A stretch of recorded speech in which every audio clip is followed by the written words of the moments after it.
Hello दोस्तों, स्वागत है हमारे यूट्यूब चैनल में जिसमें हम करंट टॉपिक्स के विषय में डिस्कस करते हैं। और इसमें हमारा आज का टॉपिक है बटरफ्लाई हॉटस्पॉट और वर्ल्ड्स वैल्यूएबल कंपनी। यानी अभी एक एरिया को बटरफ्लाई हॉटस्पॉट डिक्लेयर किया गया है तो उसके बारे में हम डिटेल से स्टडी करेंगे। और हम वर्ल्ड्स वैल्यूएबल कंपनी एप्पल अभी बनी है तो उसके बारे में भी हम डिटेल से स्टडी करेंगे आज की क्लास में। तो चलिए स्टार्ट करते हैं। तो अभी रिसेंटली ही तमिलनाडु के कोयम्बटूर ज़िले के जो सिरुवानी हिल्स हैं, ये वहाँ पर हिल्स हैं सिरुवानी हिल्स, तो इस वाले एरिया को ही अभी सुपर हॉटस्पॉट के रूप में घोषित किया गया है, यानी बटरफ्लाई हॉटस्पॉट आइडेंटिफाई किया गया है। तो ये आप देख सकते हैं मैप के माध्यम से भी, ये तमिलनाडु का मैप है। और इस वाले एरिया में ये हैं सिरुवानी हिल्स, यानी ये सिरुवानी हिल्स वाला एरिया है। और इसमें एक सिरुवानी डैम भी है, सिरुवानी रिजर्वायर भी है और सिरुवानी वाटरफॉल्स भी हैं। तो इस वाले एरिया में इस नाम की आपकी बहुत सी चीज़ें मिल जाएंगी। तो ये पूरा जो एरिया है, इसके आसपास वाला जो एरिया है, इसे ही सिरुवानी हिल्स या यहीं पर फॉरेस्ट भी हैं।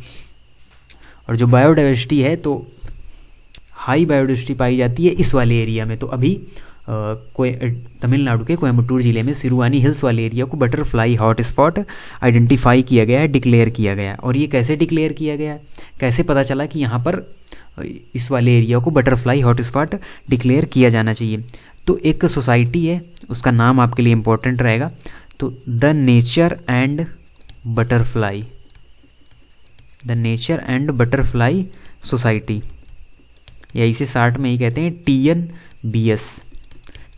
तो ये एक सोसाइटी है। तो ये अभी लास्ट 6 ईयर से ये स्टडी कर रही है, इस एरिया की स्टडी कर रही है। तो ये 2015 से 2020 तक के जो इन्होंने गहन अध्ययन के बाद जो आंकड़े दिए हैं, उसके अनुसार ही इस वाले एरिया को हॉटस्पॉट डिक्लेयर किया गया है, हॉटस्पॉट आइडेंटिफाई किया गया है। तो सबसे पहले हम समझ लेते हैं कि हॉटस्पॉट डिक्लेयर कैसे किया जाता है, कैसे ये पता चलता है कि इस वाले एरिया को हॉटस्पॉट आइडेंटिफाई करना है, डिक्लेयर करना है।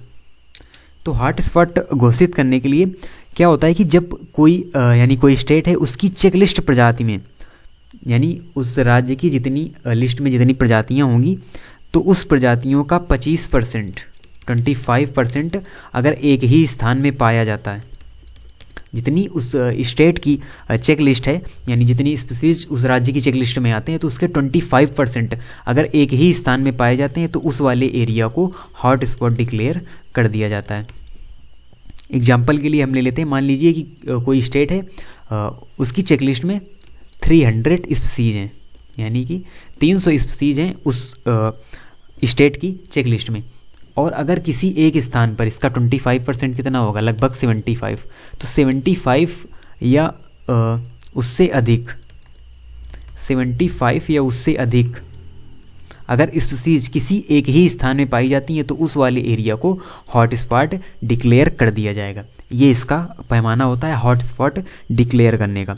तो अभी क्या हुआ है, रिसेंटली जो तमिलनाडु में ये जो बटरफ्लाई हॉटस्पॉट डिक्लेयर किया गया, आइडेंटिफाई किया गया, तो इसमें क्या हुआ कि 325 यानी 325 जो बटरफ्लाई की स्पीसीज थी, उनमें 240 प्रजाति इस वाले एरिया में पाई गई हैं TNBS की स्टडी के द्वारा। TNBS ने जो स्टडी की है इस वाले एरिया में, तो 325 में 240 जो बटरफ्लाई की प्रजातियां हैं वो पाई गई हैं इस एरिया में। इसीलिए इस वाले एरिया को सुपर हॉटस्पॉट डिक्लेयर कर दिया गया है। और इस संस्था की रिपोर्ट के बाद ही इस वाले एरिया को हॉटस्पॉट डिक्लेयर किया गया। तो आपके लिए ये इंपॉर्टेंट बनता है कि कितनी वहाँ पर स्पीसीज पाई गई, तो 240 स्पीसीज एक ही जगह में पाई गई। और आपको ये भी पता चल गया कि हॉटस्पॉट डिक्लेयर किस प्रकार से किया जाता है। और उस संस्था का आपको नाम याद रखना है, जो कि है the nature and butterfly society TNBS।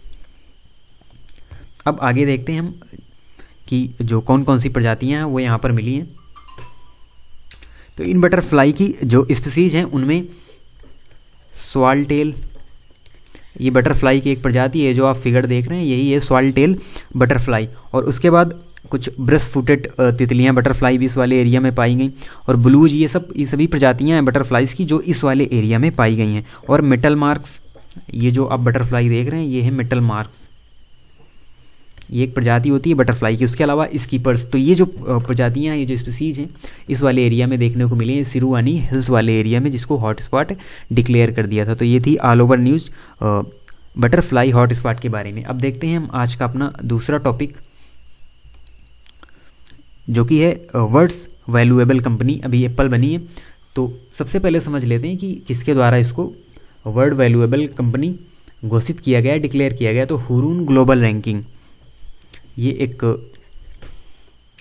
Foundation है। जैसे आपने देखा होगा फोर्ब्स की रैंकिंग आती है, उसके अलावा ब्लूमबर्ग की रैंकिंग आती है। तो ये बहुत सारे फाउंडेशन होते हैं जिनके द्वारा समय समय पर रैंकिंग जारी की जाती है कि कौन सी वर्ल्ड की सबसे वैल्यूएबल कंपनी है और कौन सबसे वर्ल्ड के रिचेस्ट पर्सन है। तो अभी 2020 की जो हुरून की ग्लोबल रैंकिंग आई है, हुरून ये जो फाउंडेशन है ये है संघाई, यानी संघाई का ये एक हुरून जो है फाउंडेशन है। तो इसके द्वारा यानी हुरून ग्लोबल रैंकिंग 500 कंपनियों के बीच घोषित की गई है, यानी डिक्लेयर की गई है रैंकिंग 500 कंपनियों में। तो 500 कंपनियों में जो एप्पल है वो फर्स्ट वैल्यूएबल कंपनी बनी है, सबसे धनवान कंपनी बनी है एप्पल यहाँ पर। तो ये आपको याद रखना है एप्पल, और किसी के साथ, क्योंकि इसका जो 2.1 ट्रिलियन डॉलर वर्थ की ये कंपनी है एप्पल, और उसके साथ दूसरे स्थान पर रही है माइक्रोसॉफ्ट, और तीसरे स्थान पर अमेजॉन। ये दोनों जो कंपनियां हैं ये 1.6 ट्रिलियन डॉलर वर्थ की कंपनियां हैं, और उसके अलावा जो एप्पल है 2.1 ट्रिलियन डॉलर की कंपनी एप्पल बनी है अभी। उसके अलावा अगर हम बात करें इंडिया की कंपनियों की, तो इंडिया की 11 कंपनीज में आई हैं, जिसमें आपको टॉप 3 ही याद रखनी है, पूरी कंपनियों को आपको लर्न रखने की कोई ज़रूरत नहीं है। जिसमें सबसे पहले नाम आता है रिलायंस इंडस्ट्रीज का, उसके बाद सेकंड नंबर पर आती है TCS, और थर्ड नंबर पर HDFC। तो ये 3 कंपनियां हैं इंडिया की जो इस रैंकिंग में हैं। और उसके अलावा जो सबसे वैल्यूएबल कंपनी है वो है एप्पल, जिसका नेट वर्थ है 2.1 ट्रिलियन डॉलर। उसके अलावा माइक्रोसॉफ्ट, अमेजॉन, इसके बारे में भी आपको याद रखना है। और इस वाले न्यूज़ में जो सबसे ज़्यादा आपको ध्यान देने वाली बात यह है कि इसके आंकड़े समय समय पर बदलते रहते हैं। हो सकता है कि जब आप ये वीडियो देख रहे हो तब कोई और कंपनी टॉप पर हो, फर्स्ट नंबर पर हो, क्योंकि जिस प्रकार से इन कंपनियों के शेयर घटते या बढ़ते रहते हैं उसी हिसाब से ये जो मूल्यवान बनती रहती हैं, इसीलिए इन आंकड़ों में फेरबदल होता रहता है। तो आपको ये हर समय ध्यान रखना है कि एग्ज़ाम्स में क्या पूछा गया है, और जो इम्पोर्टेंट फाउंडेशन होते हैं उनकी जो रैंकिंग्स होती हैं वो ज़्यादा मानी जाती हैं। वैसे तो कई फाउंडेशन अलग अलग समय पर जो रैंकिंग्स हैं वो जारी करते रहते हैं।